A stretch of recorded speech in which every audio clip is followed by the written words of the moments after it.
Hello students. तो आज के वीडियो लेक्चर में जो लिमिट का ये नेक्स्ट लेक्चर है, इसमें हम अब इस टाइप के क्वेश्चनों को सॉल्व करेंगे। इस टाइप का हमने क्वेश्चन प्रीवियस वीडियो में किया था, अब ये उसी का सेकंड क्वेश्चन है। तो इस क्वेश्चन को सॉल्व करने के प्रोसीजर तो वही है आपका कि जैसे न्यूमरेटर की बात करें हम, तो सबसे पहले हमारे पास जो आने वाला उसको हम लिख रहे हैं, ये बचेगा limit x tends to infinity. ठीक है, और न्यूमरेटर में जो हमारे पास बचेगा उसको पहले समझ लेते हैं।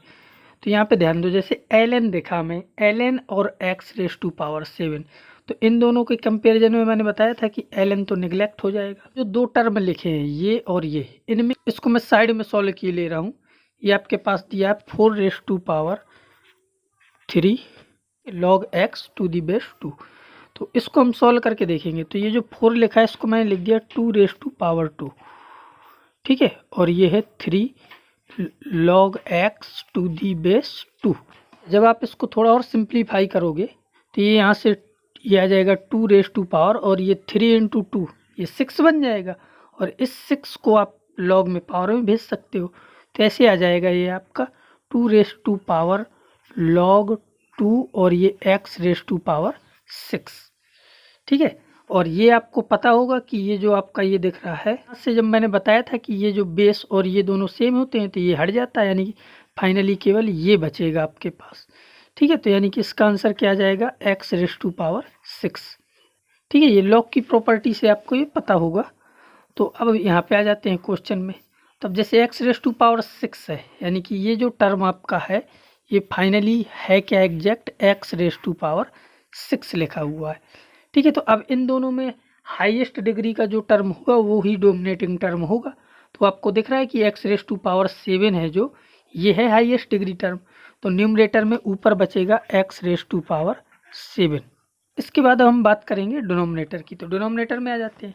तो जैसे ये आपको दिख रहा है कि ये 1 से छोटा है तो ये 0 की तरफ चला जाएगा, और ये जो लिखा हुआ है इसकी पावर माइनस में, यानी कि 7 की पावर माइनस एक्स है, तो ये भी 0 की तरफ चला जाएगा।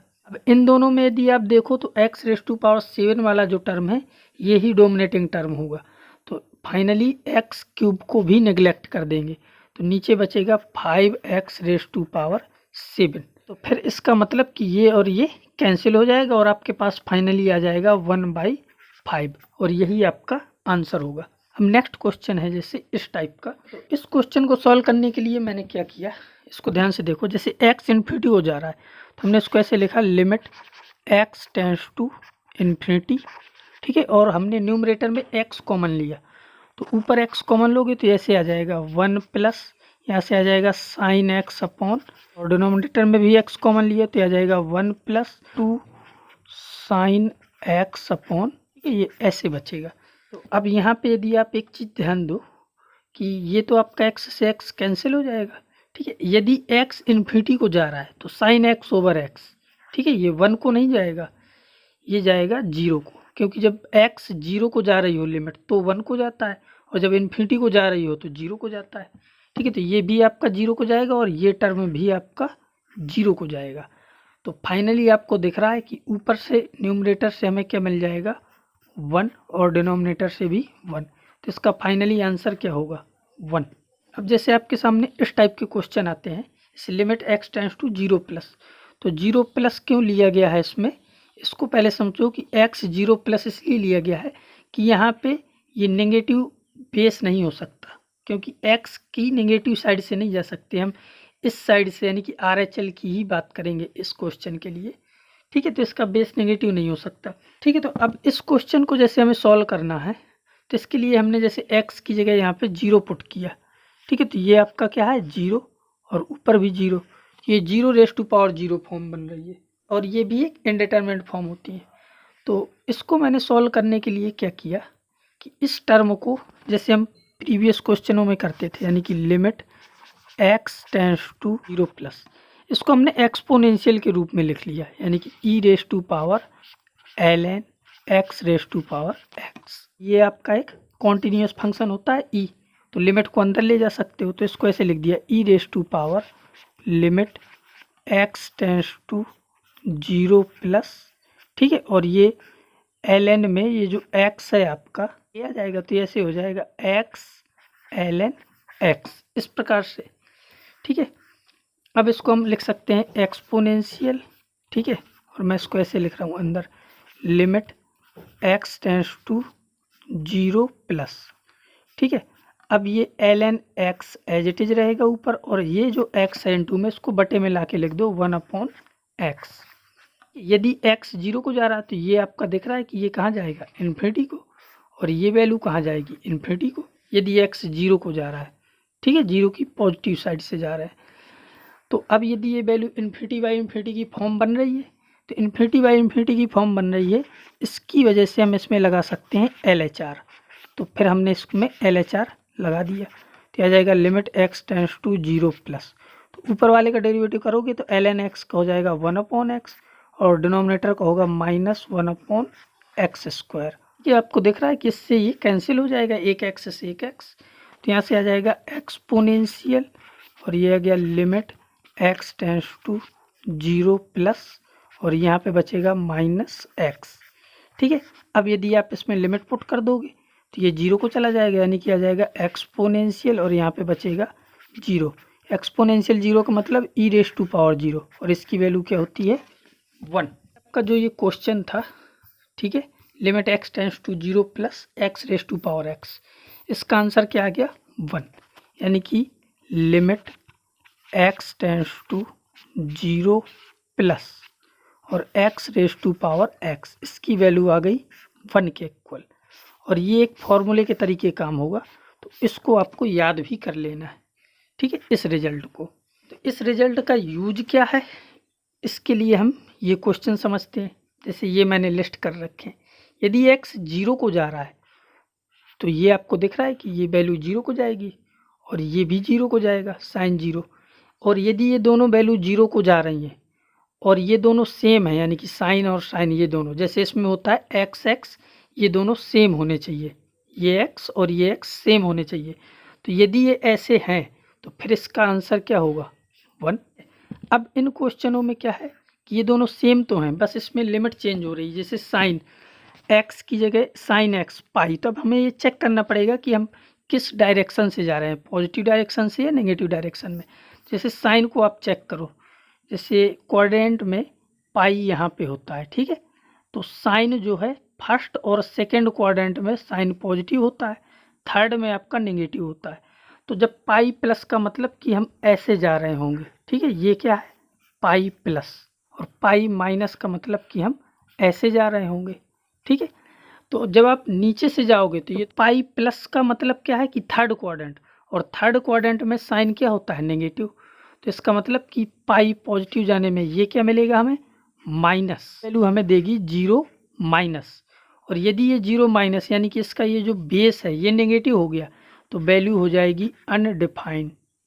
बट यदि हम पाई माइनस यानी कि ऊपर से जा रहे हो, यानी कि इस डायरेक्शन से जा रहे हो, तो ये अभी सेकेंड क्वाड्रेंट में होगा।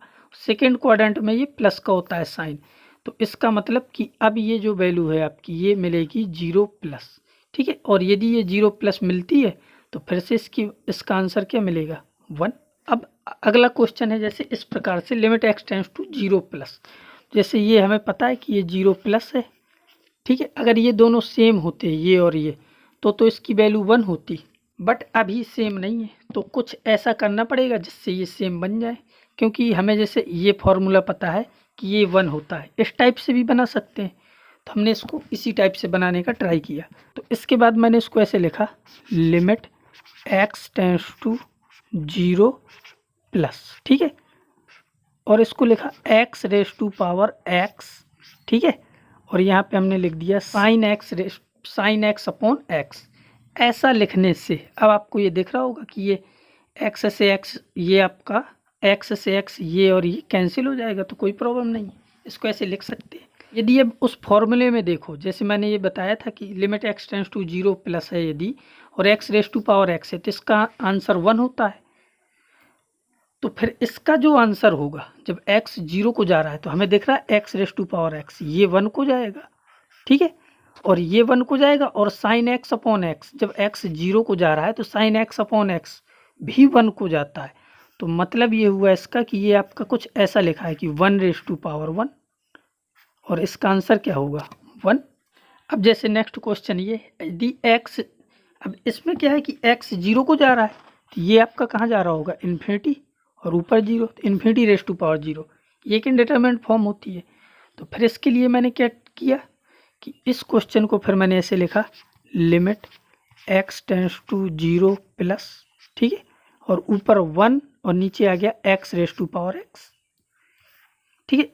इसके बाद हमने लिखा इसको, जैसे ऊपर तो 1 है तो 1 अपॉन, लिमिट को डिनोमिनेटर में भी लिख सकते हो, limit x tends to 0 plus x raise to power x, और ये आपको पता है कि x raise to power x limit जब 0 को जा रही हो तो इसकी वैल्यू 1 होती है। तो फाइनली फिर इसका आंसर क्या मिल जाएगा, 1। अब जैसे ये क्वेश्चन है, तो इसमें भी यदि x 0 को जा रहा है, अब यहाँ से ध्यान दो, जैसे x 0 को जा रहा है तो आपको पता है कि ये कहाँ जा रहा होगा, 1 को, क्योंकि हम पहले पढ़ चुके हैं x raise to power x 1 को जाता है। तो अब 1 और x 0 को जा रहा है तो ये 0 को जा रहा होगा, यानी कि ये आप कैसे लिखा है, 1 रेज़ टू पावर 0, और इसकी वैल्यू क्या होगी, 1, ठीक है। तो अब ये सारी सिंपल चीज़ें हैं, ये क्वेश्चन अजीब से लग रहा है, ये बहुत सिंपल हैं, यदि आप ध्यान दो तो ये बहुत सिंपल है। जैसे एक मैंने ऐसा क्वेश्चन ले लिया, limit x tends to 0 plus x raise to power x raise to power 50, ठीक है। मान लो इसको सॉल्व करना है, तो ये आपका एग्जैक्ट वैसा ही है, बस इसको थोड़ा सा मैनिपुलेट कर लो, ठीक है। मैनिपुलेट कैसे करेंगे कि हमने इसको ऐसे लिखा, limit x tends to 0 plus, ठीक है। अब x raise to power x into, ठीक है, x रेज़ टू पावर 49, ऐसे तो लिखा जा सकता है इसको हमेशा। तो ऐसा लिखने के बाद चाहो तो ऐसे एक ब्रैकेट लगा लो इधर। अब आपको पता है कि यदि x 0 को जा रहा है तो ये वैल्यू कहाँ जा रही होगी, 1 को, और x 0 यहाँ पुट करोगे तो ये वैल्यू जा रही होगी 0 को। तो इसका मतलब क्या हुआ कि ये फिर से ऐसे लिखा 1 रेज़ टू पावर 0, और इसका आंसर क्या होगा, 1। सिंपल है ये सारी चीज़ें।